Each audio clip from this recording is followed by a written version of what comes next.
Bazball has been the topic of great discussion over, I suppose, 3 or so years. What are your thoughts about it? The chatter, the actual style itself, what has it done for cricket? I mean, it's created entertainment because it's very polarising. Some people love it, some people hate it. I mean, it's an entertainment sport, so any sort of controversy is always good. And that's what it's called. It's polarised people, hence why it's been controversial. But I honestly don't know what does that mean, Bazball. Whether it is to go and strike, whether it is to go and defend and wait for the loose ball. I've obviously been very vocal around that sort of separation from the results thing with cricket. I definitely think that over the last 7 weeks in particular that we've managed to sort of drag a new audience towards Test cricket. It doesn't worry about losing wickets, it doesn't about losing matches. Our legacy is to entertain. Well, I'm sorry, Ben, you are the Harlem Globetrotters. it doesn't really matter how you play. You can play Bazball, you can play any style of cricket you want. You still got to win Test matches. That's the main thing. That's what I'm sure England tried to do the same. That's what we focus on. We've been really consistent for the last 3 years. We've been the world #1 team for the last 3 years. We do it our own way. I'm sure England do it their own way, Bazball, whatever it might be. We respect that. At the end of the day, it's just them versus us. Whoever wins, wins. Play however you want. It's irrelevant either way. We just sort of focus on ourselves. Ben Stokes, you just chose him in terms of the all-rounder battle. But what makes him, I suppose, a foe to be respected, to go up against, and his impact in terms of cricket? Have you had much time with him? Did you play any sort of cricket with him elsewhere? Yeah, I was in the same team with him in the IPL 1 year, so I got to know him pretty well. Played a lot of golf with him. Can he play? Yeah, he's a good player. He smacks the ball, as you expect. But, I mean, Stokesy, I've always liked Stokesy. I've gotten along really well with him, and I respect him, both as a person and a cricketer. I've never had any issues with Stokesy, and, he's a terrific player. I think the thing you always got to worry about is when backs are against the wall, like that Headingley match or in the World Cup final when they needed him. He's risen to those occasions. So there was a game last time we played in the Ashes to Lords. He got a bit too close for comfort. He got 100 in that innings, and I was like, oh no, not again. Thankfully we got him out. We should have won that game easy, and then it's just the way it is. But then you always never write off Stokesy, so you always got to be wary of Stokesy. Even when they're down and out, it's never over till it's over. Brendan McCullum, did you come up against him when you were as a cricketer? You played New Zealand in those sort of at the tail end. Him as a cricketer, and I suppose if you had much time with him outside. I played with him when I was really younger, and he absolutely tore shreds off me, Baz. Sledged the crap out of me. Like I'd never been sledged in international cricket before. So it was funny. So it was really bizarre a few years later when we played against him, he was captain. He wasn't captain this time. And then when he was captain, he was a totally different person. He chilled and just went about his business. And the way we played against New Zealand, and we played back-to-back Test series against him. So I played about 5 Test matches in a row against them, and I was just playing in a really good spirit. It was done really well. I remember asking him about him after the change room in the last. I'm like, Baz, do you remember when you? He's like, yeah, sorry, I won't say exactly the words that he said. He was just like, yeah, I was a bit of I've learned a lot. I've matured a bit since then. So I was like, yeah, respect, no worries. But I remember when I was young, he nailed me. So it's funny to see both sides. And I respect someone who matures and looks back and thinks, yeah, I probably wasn't playing the way I wanted to there. And so nothing but respect for that. And then now it doesn't surprise me the way he coaches England, because it was a bit like that. Obviously, he wasn't a part of the Heat, but I was part of Queensland when he was here at the Heat.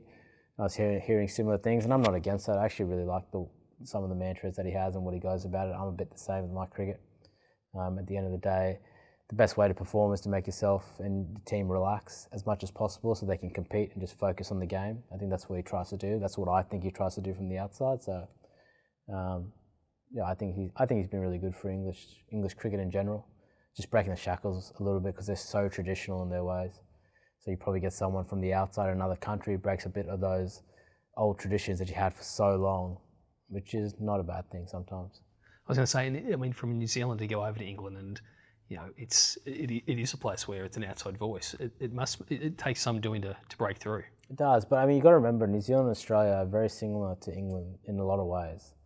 I mean, we're still a part of the Commonwealth, you know what I mean? So I mean, that's why and that's why the rivalry, I think, with the Ashes is so big. But you got to remember that, you know, culturally we're very similar. So I think it's always easy for English people to come coach in Australia. So it's very easy for Australian coaches to go, and vice versa with New Zealand. I think all three are very similar in terms of culture and being able to fit in group dynamics there. Hence why I see so many people going around those three countries. So it doesn't surprise me. You've got two champion number fours going up against each other. We had the four great sort of number fours with Virat and Kane as well. But what about Steve and what about Joe, both at the crease, and if you've had time with them outside the crease, what sort of separates them in terms of their batting at the crease, and what are they like? Do you see those personalities outside the boundary line? Oh yeah, they're both exceptional batsmen. They're both very different people. But, I mean, they bat differently too. That's what makes cricket so great. You have two guys who are great at the game, but then do it so differently in the way they go about it. Like Smudger, Steve Smith, bats more on the stumps, goes across the stumps, likes to play onside, also has offside, but Rudy normally stays more leg side than anything. Likes to use his hands, free his hands up through there, which in England, like, it's very, very helpful because the ball doesn't bounce as much. He can actually track the ball quite well, which he's done his whole career really well. But I mean, I don't really like to talk. They're both great players, so to me, they're both great number fours. I asked Marnus about this before, in terms of, you know, he's had some challenges in the last 12, 18 months, and asked him about the importance of family and faith through that period, and how that has helped him sort of through it. And he throws it back and he said the entire career in part has been based both on family and also on the importance of faith. What impact has that had on you, your faith, and I suppose also the family, when to be able to last, you know, and play 20 years on from, you know, 18 years on from that 2007 sort of moment where you're the 13th man? Is it important? Is it critical? I mean, absolutely. I mean, for me, it's always been faith, family, cricket, pretty much in that specific order. Like the faith keeps me grounded, it's so important, but the faith, you know, it's all about being a family man and doing the right thing by family, looking after each other, looking after others, but then realising cricket is not the be-all, end-all. I think that's the most important thing. It's so hard because we're so competitive. We want to do well all the time, but the older I've gotten, the better I've gotten at it, and realising I've had perspective, been in the team, out of the team. I've been dropped more than any batsman for Australia ever. Like I've been dropped 7 times. Just, you know, if it wasn't for faith, I don't think I would have. People ask me, you know, where do you get your strength and perseverance to keep coming back, and the resilience you get? I say it's just from faith. Just because I understand that, all right, like not everything's going to go the way I want it to, but this is my journey. This is the plan that God has for me. So I'll just continue to go, try my best. I'll try my best. And there's a word in Arabic called tawakkul, and it means trust in God. It's pure trust in God. So whether something bad happens, whether something good happens, I always believe there's a better thing for me later on in life. And I think it's the same for everyone, but whether or not you believe in it's a different thing. But it's the same for everyone, I believe. And even when bad things happen, that's why I get down like anyone, but I never get too down because I always have trust, and that trust always just brings me back up really quickly after, you know, any setbacks I have. And it's always, you know, the journey I've had has been up and down, and people ask me, do you, you know, 100% at some level I'd be like, yeah, I feel like I probably should have played more test matches than 80 after all this time, but I wouldn't change my journey for any other reason or any other thing, because it was my journey. It's meant to be the way it was meant to be. I don't believe in sliding doors, so the faith in itself, I don't think without faith I would, you know, and I wouldn't be here. And with faith in general, then it's family. I mean, without the help of Rach, particularly in the last so many years, I don't think I would be here, but I also think, you know, in my own way, that God gave me faith, that God gave me Rach to help me through this journey. And without Rach, yeah, I probably would have been really struggling, because I always struggled to open up. I'm a 90s kid. My dad didn't talk about emotions. We didn't talk about emotions.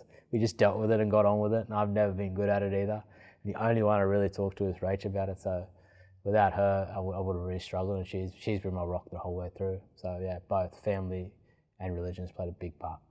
And just when you see, being at Adelaide Oval, after the day night of last year, and you're seeing all the kids running around, that sort of impact the family sort of side of things.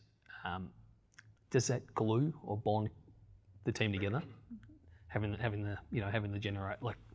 a golden generation sort of coming through, but also having, as you grow up, against each other, playing against each other. I have grown up with the boys. That's the thing, though. I'm the oldest, but I mean, I was there when Steve Smith was first coming through, first grade. I was there, saw Josh Hazelwood played against me when I was 14 in a country game against him when I was growing up. Same as Starkey, grew up playing with him, like through second 11s and things. Davey, obviously, before he left, we played a whole childhood together. A lot of these guys I grew up playing with. Marnus, I saw him as a young kid coming up in Queensland playing. Same with Hetty, young kid. I captained him in Aussie A. So we've had relationships with all these guys for a long, long time. Even Lino, I played against him for so long now. So it's nice to have, at the start of the Australian cricket team, I always felt a bit like an outsider because of, who I was and where I came from, and I didn't really fit the mould of the Australian cricket team, I felt like at the start. But then when I came back in 2015, it was just a totally different feeling. I mean, all these guys that I grew up playing were now the stalwarts, and it actually made it a lot more homely, made it nicer. I enjoyed it a lot more, and it felt like I was more a part of the team. And they knew what I was about because they played with me for so long. So I think they were a bit more understanding of myself and inclusive to me too, so which was great.